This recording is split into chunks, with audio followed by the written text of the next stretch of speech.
the house on your left is clearly one of the most dramatic of all in the old Louisville neighborhood. Very, very elaborate egg and dart patterns around. Look, I mean, you just got everything here. From couples on quiet Sunday strolls to large organized tours, thousands of people visit Old Louisville each year to enjoy its large collection of historic Victorian homes. And then he said in 1938, "My neighborhood has seen its best days.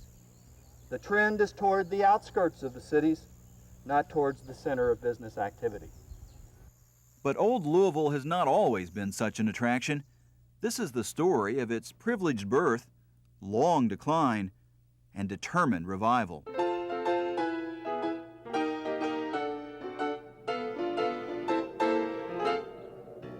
In the years following the Civil War, Louisville was a prosperous river town bursting at the seams. Factory owners, merchants, and other leading citizens began moving away from the hustle and bustle of the city. The arrival of horse-drawn streetcars helped, allowing people to live farther than walking distance from their jobs. Industrialist Alfred DuPont had already built a home south of the city on land which is now Central Park, and others followed, building impressive homes in the undeveloped area called the Southern Extension. And it was the Southern Exposition, and this was the exposition site. But historian Tom Owen says many others were exposed to the area by an event known as the Southern Exposition. The World's Fair type event ran from 1883 to 1887 and was aimed at keeping Louisville an industrial and trading center as the country rebuilt after the Civil War. There was a roller coaster, there were all kinds of activities, and who came here? You're right, the President of the United States came here for the dedication ceremony. 750,000 people came the first season. By the time it closed 5 years later, the Southern Exposition had successfully brought even more business and prosperity to Louisville. When the Expo's 10-acre main hall was dismantled, a developer named William Slaughter began planning St. James Court, an exclusive subdivision which allowed only brick or limestone homes and featured an ornate fountain and grassy commons areas. St. James quickly became one of the city's most prestigious addresses, leading to the development of Belgravia Court on its south end and further construction in the surrounding area. Most homes reflected the wealth of their owners.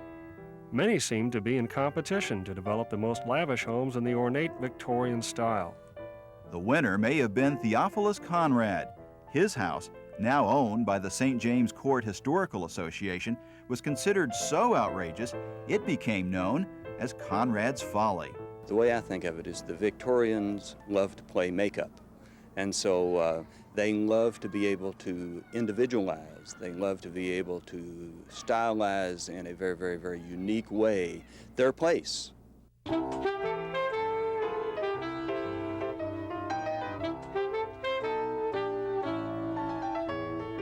The area now called Old Louisville reigned until the 30s, with owners adding electric lighting and other conveniences.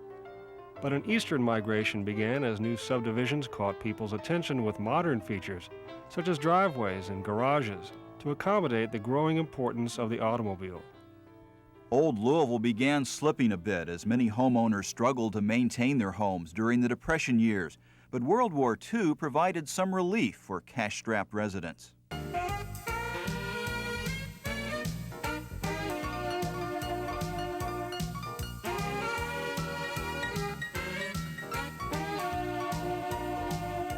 During the war, housing was so short that every nook and cranny in any house, people knocked on your door and begged you to, if you had a room or even a big closet, for a place to stay.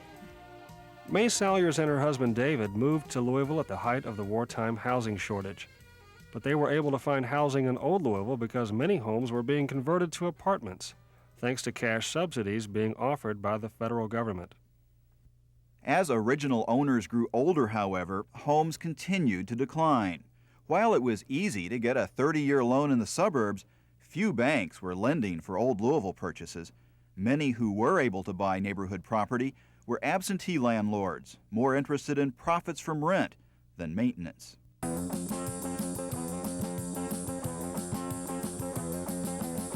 By the 50s, the neighborhood had lost much of its luster, and by the 60s, its very future was in question. From Hill Street out to the university was designated an urban renewal area, and they began to remove buildings. They were expanding the university, and just street after street was leveled. Well, the main thing that was happening here in St. James was that there were lots of wonderful houses that were going in the wrong direction. In the mid-50s, Malcolm Bird was among the first handful of people to rediscover the old Louisville neighborhood.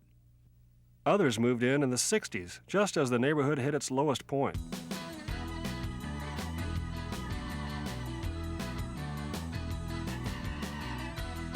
I can remember one thing that Sheila always said. She said, if everybody keeps running east, there won't be anything left. So we decided to go into the middle of it and do what we could do to hold our own and to preserve, what we could. Where most saw only crumbling old buildings, the urban pioneers saw priceless art and irreplaceable history beneath the dust and layers of paint. When you actually are doing it, and when you're actually stripping the paint off stuff like this and getting down with your tools into these little crevices, well, you're not really making it, but as you preserve it, every little detail of it, it's yours.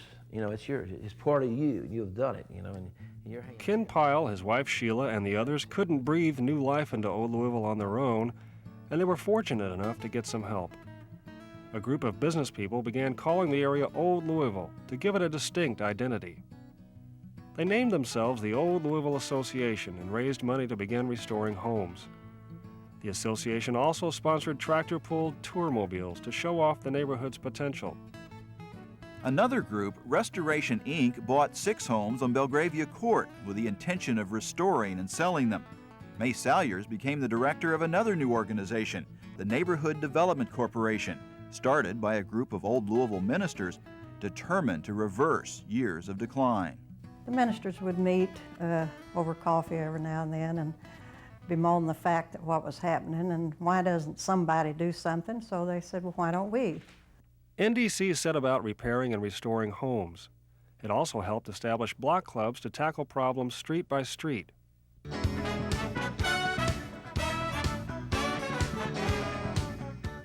In the 70s, residents took to the streets and government meetings, demanding an end to the needless demolition of historic old Louisville homes. And after a long fight, they won a major victory when the neighborhood was designated a National Historic Preservation Area in 1975. A lot of people felt there's nothing left worth saving, bulldoze it all down and let urban renewal come in and rebuild the whole city. Fortunately, there was a group of very dedicated people. In 1976, the individual block clubs were united through the Old Louisville Neighborhood Council, where they still work closely together on problems and projects. In 1978, the Old Louisville Information Center opened in Central Park, offering information to visitors and serving as a neighborhood meeting house, a sign that Old Louisville was again a vibrant neighborhood with a future. There was a neighborhood association in St. James, but it was on its last legs. I think the dues were something like 50 cents a year, and or maybe it was $1, but it was, it was virtually nothing. And the association was not really active. Back on St. James Court in the 50s, Malcolm Bird and others worked to revive the second oldest neighborhood association in the country. New residents hoped to raise money to fix the court's fountain and reclaim the center green. There were no curbings and there was no grass. The trees were in terrible shape, and it was a parking lot. Bake sales and other small events brought some money in. Then someone suggested involving the artists who had always been attracted to the area, and in 1956, the St. James Court Art Show was born.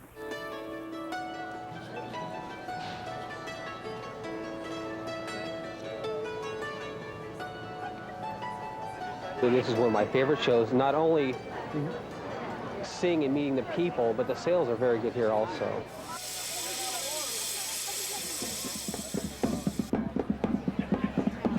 It's wonderful. The art is terrific to see and to experience, and the people are terrific. It's an event you don't want to miss. Now rated among the best art fairs in the country, the St. James Art Show attracts top regional and national artists. The show now covers a 6-block area, drawing more than 300,000 visitors to Old Louisville each fall. But the early shows were a mite more modest. Well, a clothesline art show literally is an art show where the art is hung on a clothesline. The first art show that we had one of the long grassy sections of St. James half filled. And I've forgotten what the amount of profit was from that art show. It was sounds minuscule by today's standards, but it possibly was $30. But even in the early days, the St. James Art Show accomplished its goals, raising money for neighborhood projects and exposing people to the area. I used to come down to St. James Art Fair in the early 70s and just fell in love with the court. The architecture over there is just wonderful. And so I started looking around thinking, this wouldn't be bad to have a big house. The art fair lured Irene Spicer to Old Louisville in the 70s, and the neighborhood hooked her. Renovating a house while working and raising a family was no picnic, but Spicer wouldn't trade experiences with anyone. So we're working in the bathroom and decided we would drive one last nail through the subflooring that we were putting in and hit a water pipe. And this is 11 o'clock at night. And I started hearing this sound, and I run down to the kitchen, and my ceiling is just coming down in the kitchen, just filling with water. Like many residents, Spicer is proud that Old Louisville's diverse mix of people, young and old, rich and poor, black and white, live in relative harmony. To me, it shows that people can live together and work together, especially if you have something that everybody is focusing on. Our asset is we're all focused on restoring our neighborhood.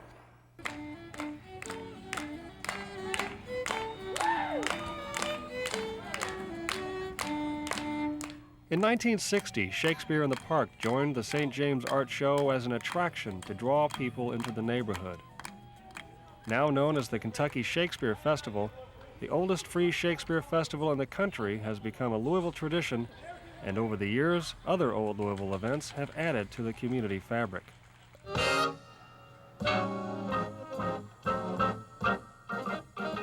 A free jazz festival featuring local and national artists also brings enthusiastic crowds to Central Park each summer. The Garvin Gate Blues Festival, a fundraiser for the Garvin Gate neighborhood at 4th and Garvin, has attracted national attention and a loyal following. Many area residents wouldn't dream of missing Old Louisville's holiday house tour. Victorian homes seem to have been made for wearing Christmas finery, and homeowners are happy to invite the public in to enjoy the beauty. Old Louisville's tree-lined streets and ample green space are unique for an urban neighborhood. A summer garden tour sponsored by the 2nd Street Association has also become a successful yearly event, showing off some of the neighborhood's hidden treasures. Old Louisville is also home to the Cabbage Patch Settlement. Founded in 1910, it offers a full range of recreational and educational activities for inner-city youth.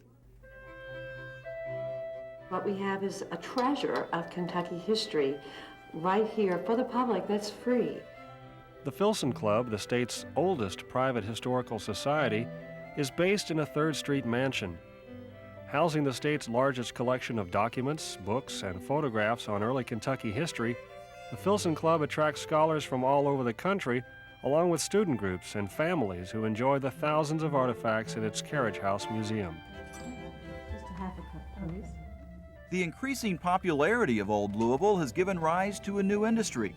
8 old homes now serve as bed and breakfast inns, and others are on the drawing board. They offer a taste of Victorian life to area residents looking for a weekend getaway and recruit new visitors from all over the United States. I love the architecture of the homes. They're just, everyone is unique, every single one of them. As you drive down the streets and walk through the neighborhoods, they're just all an individual personality, you can tell. And we've had somebody from every state in the country. Their towns have a couple streets or a couple blocks of historic preservation homes They're just so surprised with the architecture, the variety that they see here. Add the neighborhood's collection of churches and schools to the organizations and events which have emerged and developed over the years, and Old Louisville has become more than a collection of historic houses. When I was growing up, I don't think I had any friends that lived down here. There was like no one. There are a lot more little kids now. Not many couples were raising their children in Old Louisville when Tom and Nancy Woodcock moved to South First Street in 1980.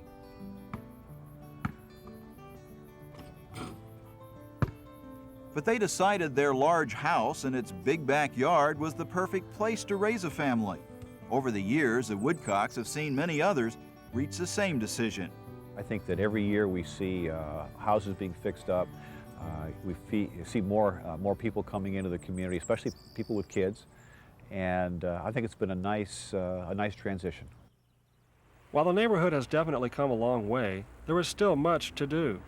Problems concerning garbage collection, traffic, and inappropriate development never go away. Dozens of businesses operate out of Old Louisville, but its central business district at 4th and Oak is still waiting to be revitalized. I would love to have an area where guests can walk to go shopping, to have a cup of coffee, go to a bookstore, go antique shopping. While many feel 4th and Oak will someday return to its glory days, when is still a big question to be answered. The comments we get from the residents of Louisville happen to be a little bit more on the cautious side.